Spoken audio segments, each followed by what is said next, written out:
folks who are criticizing it don't seem to have any ideas in terms of how to reduce costs, ensure millions of people get coverage for the first time, make sure that insurance is more secure.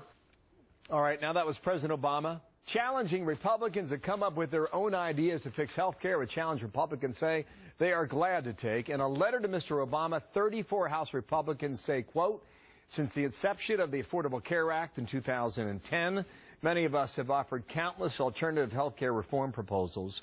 While we understand your desire to preserve your signature piece of legislation, it is a false choice to say that the ACA is the only way to reform health care. It was 2009 there, but it was passed in March of 2010. Tim Griffin, one of the signatures on that letter, member of the House Ways and Means Committee, with me now. And, sir, good morning to you. Thank you for having me. All right, bring on the ideas. What would you do? What could you sell to this White House? Well, here's the deal. First of all, he said he would meet with anybody. I don't agree with him on much, but I think I can qualify as anybody.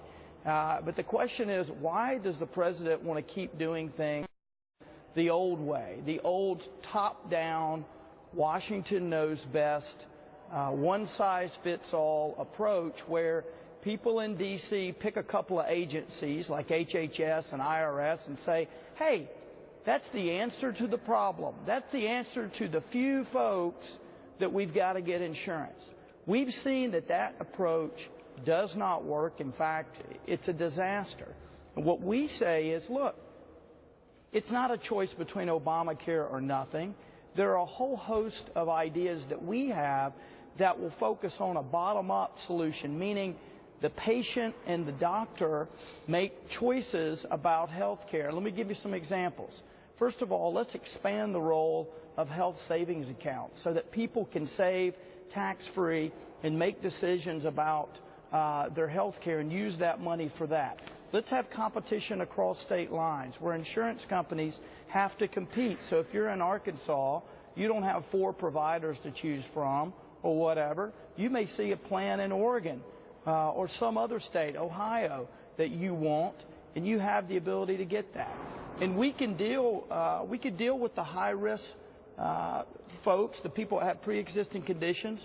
We can have high-risk pools that deal with that, so we can address some of these problems that people feel like they're getting addressed with Obamacare, that small percentage, but we can do it in a way that doesn't wreck health care for everybody else. You know, a lot of these ideas, they came up in 2009 and 2010. They went nowhere. Now you're asking for an audience with the president on these ideas. Will you get it?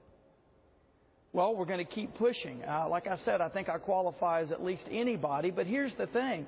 Now we have the benefit of showing folks what the result is when you go down the road that he chose. We've seen what their reforms do, and they don't work. And they certainly don't lower cost, and they don't preserve quality of care.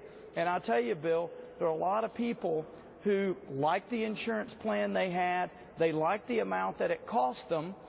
But this president said, I know better than you.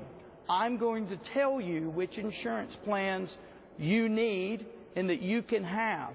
Well, we disagree. We think that people ought to make their own decisions about what's good for their health care. One more point on this. The administration consistently says it took Massachusetts a year to get up and running. Is it just a question of time for Obamacare to get up, running, and rolling? No, because it's built on some fundamental flaws, and that's the problem. I mean, this is a system that is set up for Washington to say, one size fits all. We're going to tell all of America how you have to have your health care. This system that the president has set up strips away patient choice. Our ideas, our solutions are patient-centered that allow the doctor and the patient to make decisions about what they want to do and give lots of flexibility. Your letter concludes at your earliest convenience.